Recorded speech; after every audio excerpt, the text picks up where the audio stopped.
Hi everyone, welcome back to this channel. In this tutorial, I will show you how to catch the new fish in Fish It, Emberfin Pike. Okay, let's get started. First, just go to try the crystal tab, because this fish can only be found by fishing in this area. And then since the Emberfin Pike is a rare fish, like this, so just use a mid-tier rod and a medium bait.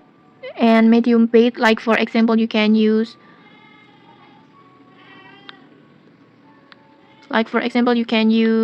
a steampunk rod or lucky rod, and for the bait you can use midnight bait or luck bait.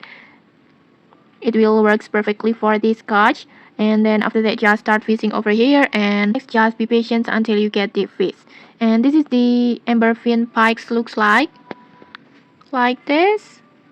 It has a reddish color with a hint a little bit orange, so it's easy to spot, and I think it's so cool. They look so cool.